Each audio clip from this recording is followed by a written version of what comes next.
Bonjour, petite vidéo sur la dissertation, sur la méthode de la dissertation et tout ce que l'on peut exiger, ce qui peut être exigé pour tous les concours de dissertation économique surtout. Donc voilà. Qu'est-ce que la dissertation au passage? La dissertation, c'est comme tout élève de prépa, de fac ou même de lycée le sait, c'est un art difficile. Et si on se réfère au dictionnaire, c'est discourir avec méthode dans l'ancien dictionnaire littré. Et la dissertation, elle constitue un exercice complet, exigeant à la fois une bonne assimilation des savoirs, bien entendu, mais aussi de la rigueur logique. Il faut un raisonnement personnel et des qualités de style, parce que le style fait souvent défaut. Donc la dissertation demeure à ce titre l'épreuve reine dans beaucoup de matières, et elle représente dans le système français tout particulièrement l'épreuve académique par excellence. Quand on veut être énarque, il faut savoir disserter. Donc, la maîtrise des connaissances. La maîtrise des connaissances, c'est le substrat, c'est la première base, c'est la matière première. C'est indispensable de maîtriser les connaissances requises pour une dissertation. Un trop-plein de connaissances est en fait nécessaire. Une dissertation de 8 pages n'est qu'une sélection d'arguments qui ont paru les plus importants pour celui qui a écrit la dissertation. On peut dire familièrement qu'il faut savoir 100 pour utiliser 20. La règle du 100 pour 20 pourrait être ainsi popularisée. Contrairement à une idée répandue, il n'y a sans doute pas de tête bien faite qui ne soit préalablement bien pleine. Une dissertation n'est pas pour autant une récitation ou une juxtaposition d'éléments de cours. Il s'agit de mettre en mouvement les connaissances dans le cadre d'une problématique construite autour d'un sujet précis. Faire tenir une somme d'éléments dans l'espace étroit d'une copie requiert un esprit de synthèse et un sens de concision qui ne sont accessibles que lorsque les connaissances sont vraiment très bien assimilées. On ne peut pas faire une bonne dissertation lorsque l'on a vu les notions 5 minutes avant.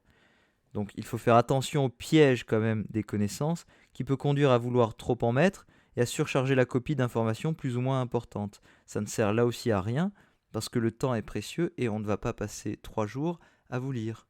Il faut s'efforcer de hiérarchiser l'information, de sélectionner les meilleurs arguments, de proscrire l'étalage de confiture sur la copie. Ça ne sert encore une fois à rien. Il faut une construction logique, parce qu'une dissertation est fondamentalement une construction logique dans laquelle toutes les idées doivent s'enchaîner dans un ordre incontestable. Les idées principales doivent être précédées des idées secondaires. Le plan général doit refléter cette rigueur d'analyse, mais l'effort de structuration ne doit pas s'arrêter là. Il doit s'appliquer à l'ensemble du texte. L'intérieur des parties doit lui-même être structuré. Chaque phrase doit être à sa place. Des règles simples peuvent être respectées comme constat des faits, cause, conséquence, ou bien exposé de la thèse, discussion de la thèse, conclusion. Le respect de ces règles de classement peut d'ailleurs suffire pour faire une très bonne copie, si le contenu est bon. Beaucoup de devoirs comportent en fait des défauts de mise en ordre. Les conséquences d'un phénomène sont évoquées avant de l'avoir présenté, ou ce qui est de l'ordre des causes est cité après ce qui relève des conséquences. Il y a une répétition, il y a des retours en arrière, il y a une fuite en avant, ou même parfois des sauts, on passe du coq à l'âne. Ce sont des défauts assez graves et que l'on peut expliquer souvent par un manque d'élaboration du plan. Parce qu'une dissertation doit avoir idéalement la rigueur d'un exercice mathématique, dans lequel chaque étape conditionne la suivante.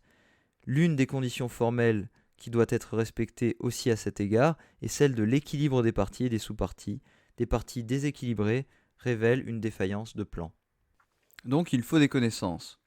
C'est la matière première. Mais il faut aussi un raisonnement personnel, nous l'avons vu. Une dissertation doit être ensuite le fruit de ce raisonnement personnel. Chaque sujet est différent et doit être traité de façon spécifique. Aucune recette magique ne pourra dispenser un effort de réflexion. On ne peut pas cracher quelque chose, un plan déjà préétabli. Il faut en effet toujours réfléchir. Et le rédacteur d'une copie doit faire sentir qu'il est le maître du récit et qu'il domine la trame. Il n'est pas quelqu'un qui subit et qui ne fait que recracher des phrases de cours qu'il aurait apprises bêtement. Il doit montrer qu'il a des idées. Il faut certes se référer aux auteurs, mais de façon équilibrée et sans abuser des citations. Une dissertation est une démonstration qui implique de prendre position de façon nuancée, mais de prendre tout de même position dans un débat contradictoire, entre la gauche et la droite, entre les keynésiens et les classiques, les néoclassiques. La lecture des copies révèle d'ailleurs à cet égard que chacune est toujours en fait une œuvre singulière, une subjectivité à assumer.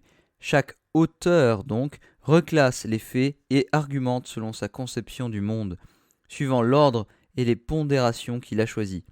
Des étudiants ayant suivi le même cours, ayant sensiblement les mêmes connaissances, vont aborder toujours différemment une question posée.